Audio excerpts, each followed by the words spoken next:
guys, my name's Justin. I'm here today with a quick little tutorial on how to string up a 12-string guitar.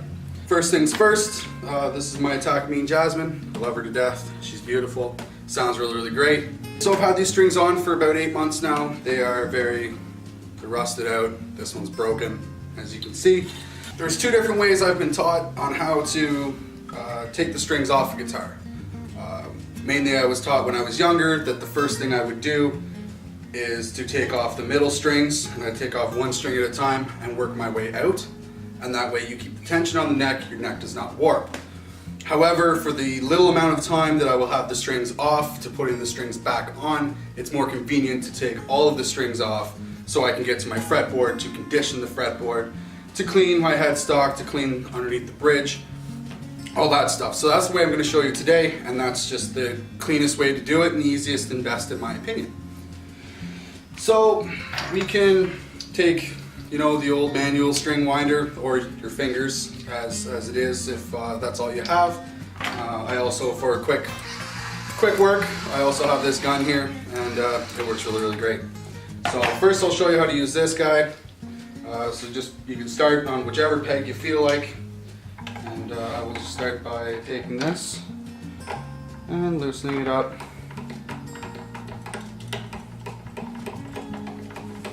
All I have to do is just turn it until it loosens off enough that you can just take it off.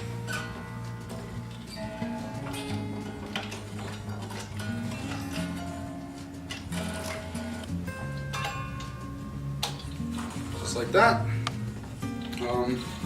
And on your tool here, there is this little cutout groove right here. And on this little groove you can use to actually pull your pegs. So it just slides right in there. Usually, just slides in there and you can kind of pull your peg up. Some people like to use pliers, some people will use wire cutters. I highly not recommend using these because you could end up breaking and stripping your pegs. And then your guitar won't look that great no more. So this is not working out very well. These pegs are stubborn. Sometimes they are very stubborn to get, but you can just pull it out like that and you have your peg. Some people prefer to keep their pegs in line.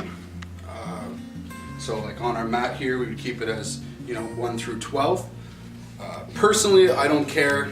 They go back in wherever they go in, and it doesn't really, to me, it doesn't make a difference. But, so when I take my string off, I like to kind of just go around my fingers there and wind them all up, so that when I throw them out, they're all in a nice pile and there's not strings going everywhere. And if you throw them into a garbage bag, this part here can pierce through your garbage bag, and that's not good. So it's nice to just wind them up and keep them all nice and tight.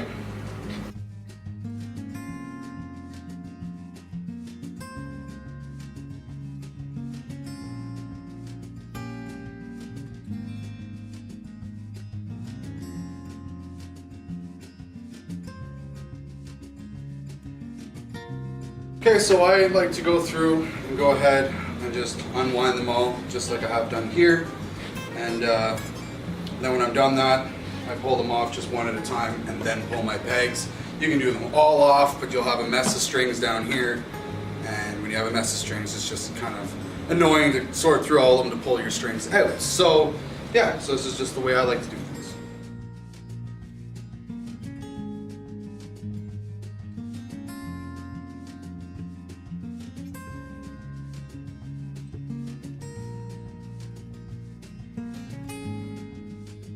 Okay, so now that we have our strings taken off, we have our fretboard exposed, we have some things to clean out.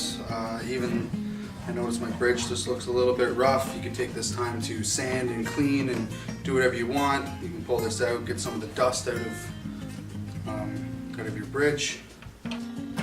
I did notice that on my pick guard here, there's a lot of scratches. I do have the film on here. I don't really like to have that, so I'm just going to pull that off now. And now it looks like it's brand new again, which is pretty cool. So first I like to start with just taking a dry microfiber cloth and just cleaning some of the dust off the fretboard before I oil it.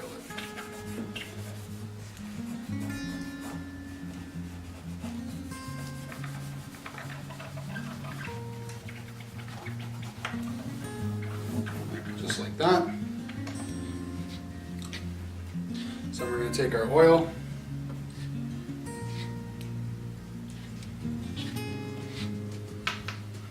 Usually you get oil in like bingo dab containers, which are the best way because then you can just dab it right on. I don't have one of those, so I just have a regular bottle. So I'll just pour a pretty generous amount onto my cloth. I like to use a lot. Some people say just use just enough to cover the board. I like to put lots in there. As we can see on the fretboard, it's very porous. A lot of the wood is opened up, so we want to seal that in with the oil.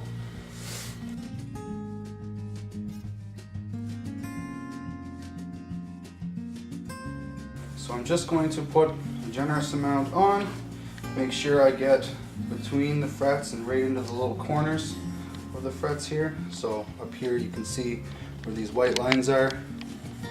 You kind of want to just, you can sometimes use your fingernail to get right into that corner.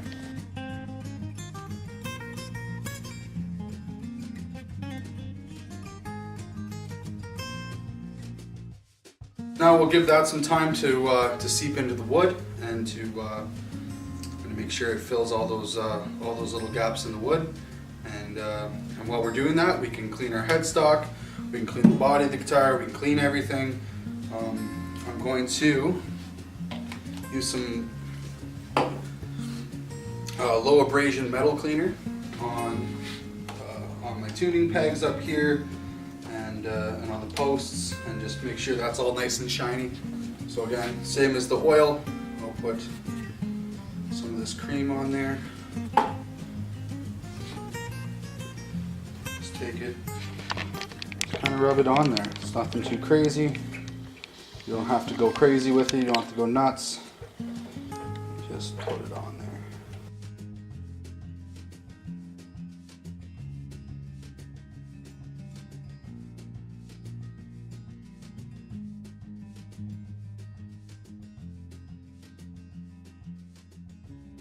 Now that that's all done, all the metal's clean.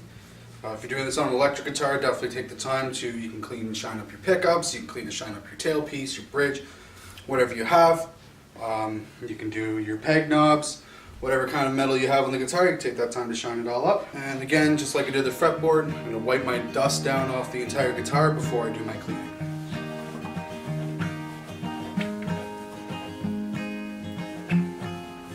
Also be careful when you're wiping it down. You don't want your cloth to touch the oil and then kind of get it all over the place, because it's not going to do too much. Some people say it will wreck the finish. I don't think so. I haven't seen that happen yet. It's kind of a pain. I can see a little bit here. It's kind of a pain to rub off of there with your cloth, but it can be cleaned off with your cleaner.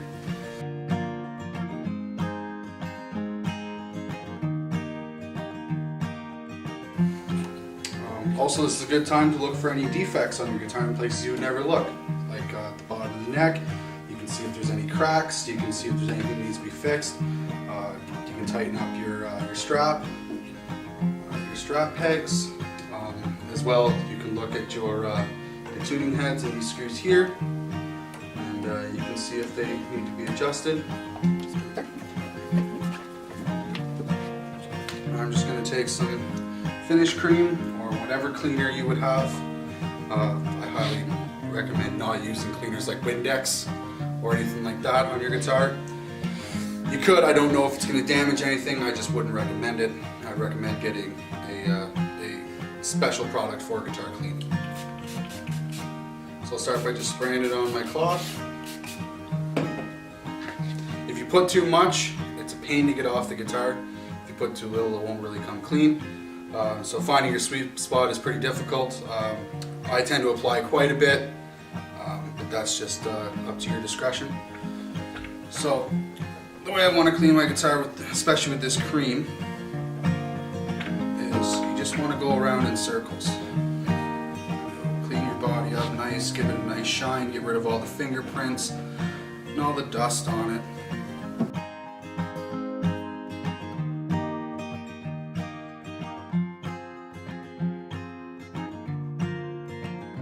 After I've done one surface, I like to take the other side of my cloth, which is dry, and just kind of go over it real quick once again.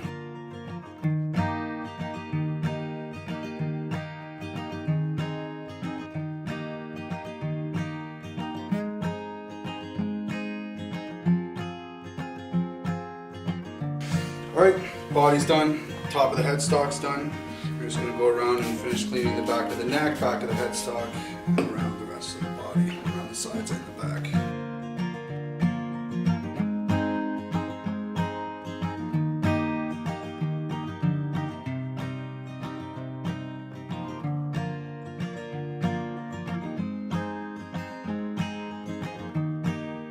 We can see now that the oil is mostly soaked in, or as much oil as can be soaked in, has worked its way into the wood for right now. You can see a few dry spots where it was really bad. So now we can go back to our lemon oil cloth. Just want to kind of work the rest of it in there. So I go back and forth.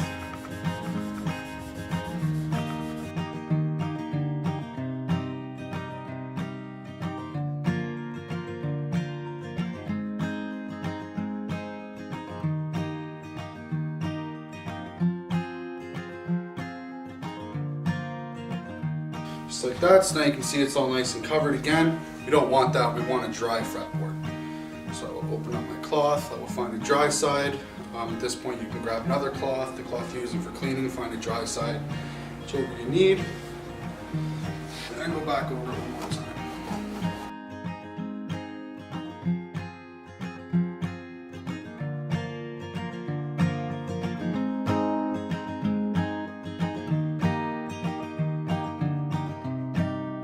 Again, it's still shiny after going over it that time. The cloth is pretty saturated with lemon oil at this point. So again, we can switch to other cloths if you don't have one. Paper towel works really, really well as well. But I'm just going to keep using cloths, get it right.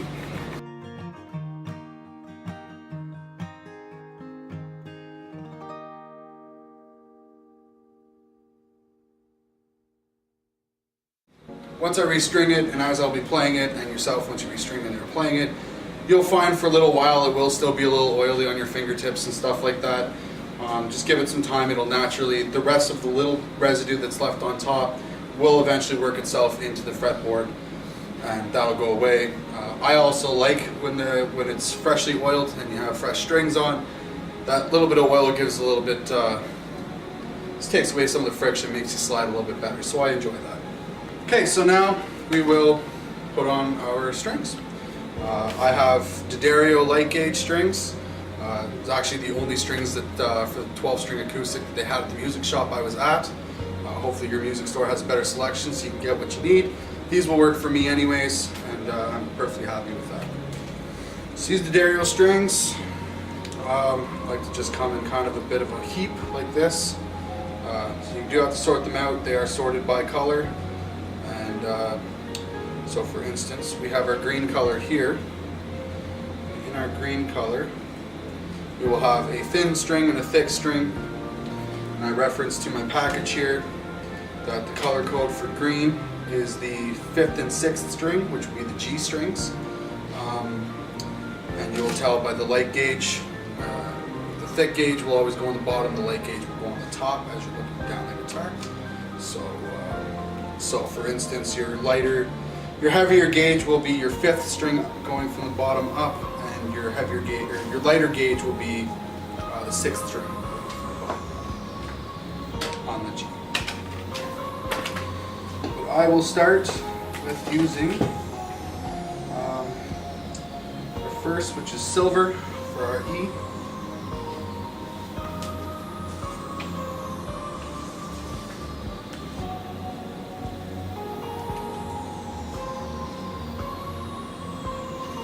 On the E, both strings are both 10s on this package. They are both the exact same string.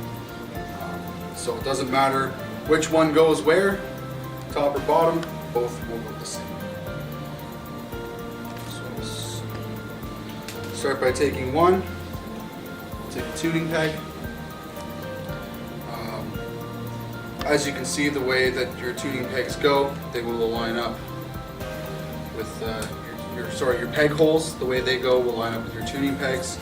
So as you can see, this would be first, second, third, fourth, fifth, sixth strings, or in this case, 1, 2, 3, 4, 5, 6, 7, 8, 9, 10, 11, 12. So I'm just going to place the ball into the string, into the hole, and keep my my peg. There's a little groove in the peg, and I will keep the peg on top of the ball and line the string up inside the groove, like so.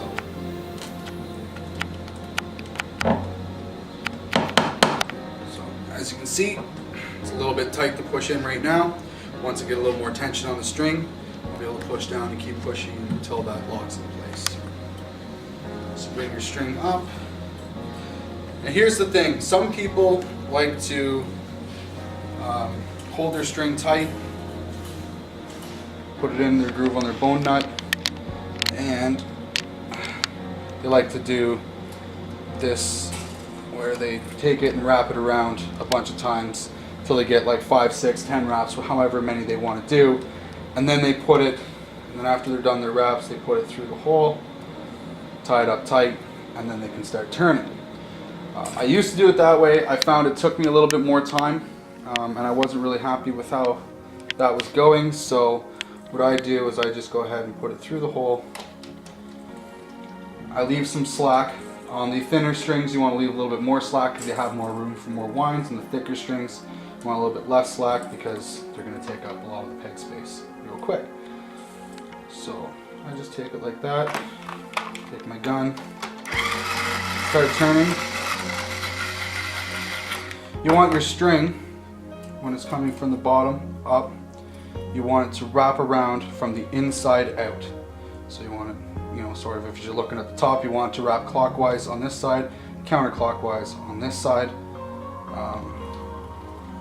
If you do it the other way, your strings won't line up properly. You want everything coming up the middle and going to the outside of your headstock. So now that I have one wrap in there, I will just be able to hold it tight. They kind of crisscross here. So once that's done, then we can hold our string with one hand and tighten with the other. So while we are on turning our string, sometimes your string will come up above the wind that's on. Turn this so you can see a little better. Sometimes it will come up above the string that you're winding around. You want that underneath. So sometimes you can hold back here and it will go automatically. Sometimes you have to press down the headstock. It's just something to see as you're doing it.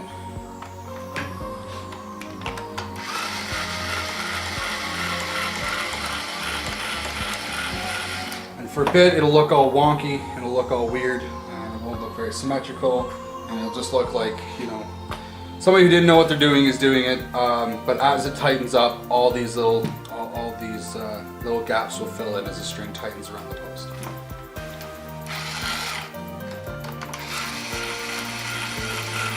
Just like that. Oh. Bridge. I forgot the bridge. Oh my goodness. Around it. My goodness. So, if this happens to you, my mistake. If your bridge falls out while you're, this one particularly fell out while I've had the guitar up, and I was cleaning it. It fell out. I didn't realize. So we're just gonna have to unwind the string just a little bit, so you can pull it up and stick it back in place. And if you're not sure which way it goes back, because it can go either way, you can look on the notches and you can see that this end here, there are bigger notches than there are on this end. You can really see them here and you really can't see them there. This means your bigger strings, your thicker strings will be on this end, your thinner strings will be on that end. So that's where we're going to put it back in place, just like that.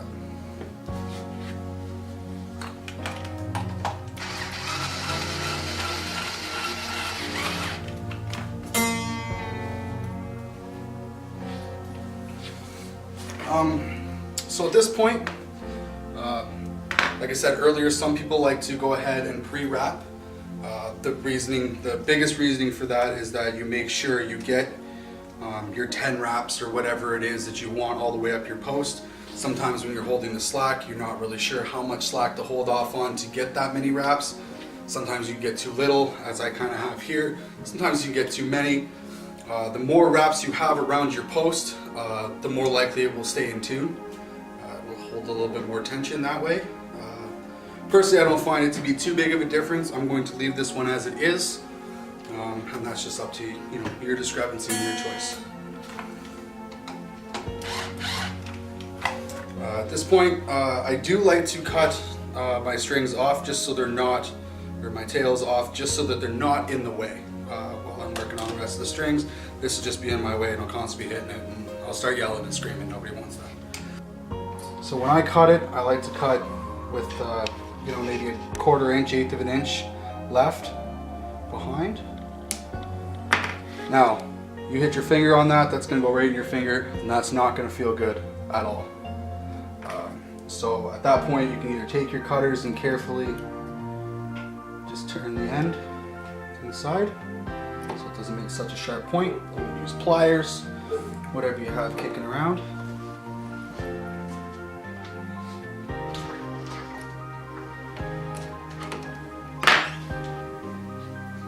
And just keep doing the same thing over. Grab a peg, put the string in,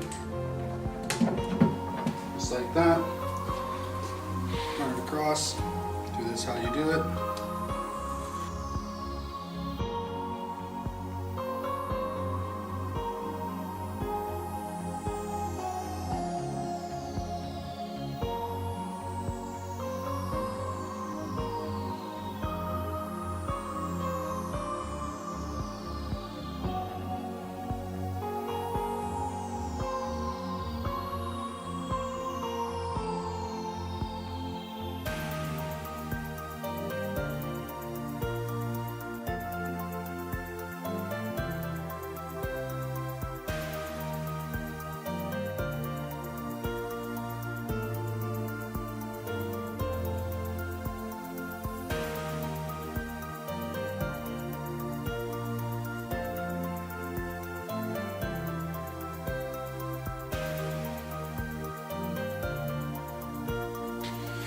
Okay, so the next color is green for G. And look at that, green for G. So what we're going to do is we always want the thicker string on the bottom, the thinner string on the top. So I will next start with the thicker for G.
It is easier to see with the other strings. Usually, if you're into the bronze ones, you have a bronze one, a silver one, bronze and silver, bronze and silver. When you get to the low E section, you have 2 bronze. So just to make sure, you want to make sure that obviously the thicker one is the second, thinner one is the first up top.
Okay, so now we're all done. Everything's all strung up. It's all strung up, all looks good. Make sure that the strings, where you put them into the peg holes, line up to your bone nut and line up to your tuning peg. Just make sure it all looks good, that you didn't make any mistakes that way. Now it's time to tune it. While we're tuning, you can see that like this peg here is nice and flush down to the bridge. This peg here is up a little bit. It's gonna have to be pushed down. Don't be afraid to really push down hard on it. If it doesn't go down all the way, you can take your pair of pliers or whatever, stick more on top, get a little bit more pressure on it, like that. As you're tuning, sometimes they do tend, if they're a little bit loose, they will tend to pop up. So as you're tuning, it'll pop up, push it down, tune some more. Pops up, push it down, tune some more. It's the only way to fix that problem. So I am going to use a tuning app that I like. It's called Pitch Lab. I have the pro version. I like it. There's a lot of handy tools on there as well. As you're tuning, you might find it's a little bit tight to tune. This is when you want to take your string. You don't want to go too hard on it, you will snap the string or pull it out of the bridge. You just want to put a little bit of tension on it to stretch it out. Some people like to do this before they tune. I like to do it kind of as I go.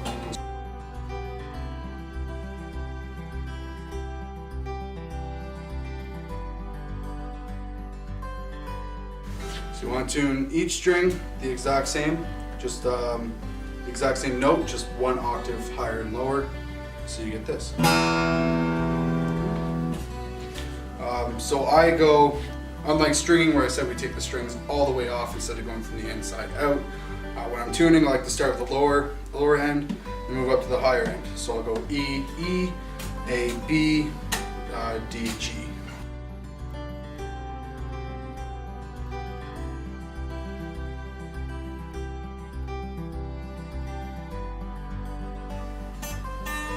This is the part that every guitar player hates, everybody who works on guitars hates. As you're turning up, you're just waiting for that snap and it hits you right in the face. Nobody ever wants that, so just kind of stand back a little bit if it ever does happen, which really sucks because you just did all that work to go and buy a new pack of strings to start over. So hopefully that doesn't happen to me, but we're gonna see.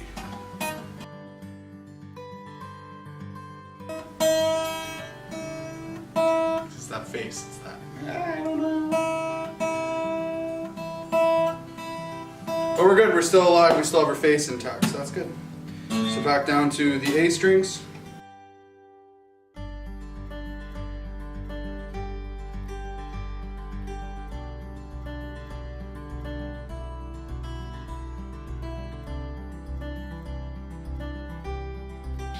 So as I'm turning this one right now, I can hear it kind of go and kind of crackling a little bit.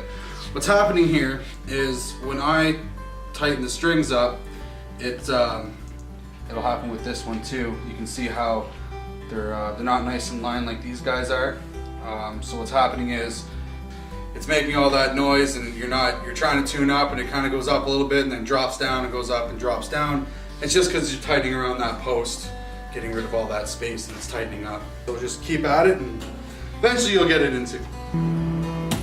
All right, and it's all done. We'll give it a quick play here and see what a G chord sounds like. Nice and pretty.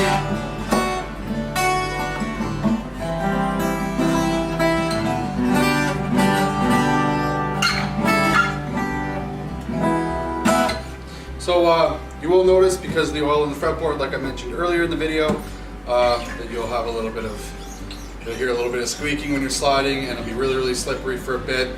Like I said, just give it some time. Let the fretboard dry itself out. The rest of the lemon oil will seep into it, and yeah, and there you have it. So thank you guys so much for watching this video. My name is Justin. I hope it helped. I hope any little thing in here helped with you doing your guitar, whether it is your first time stringing a 6 string, stringing a 12 string, or you've been seasoned at it and you just happen to stumble upon my video and want to check it out and see if you could learn something new. Hopefully I could have taught you something, and yeah, as everybody else on YouTube says, have a great day.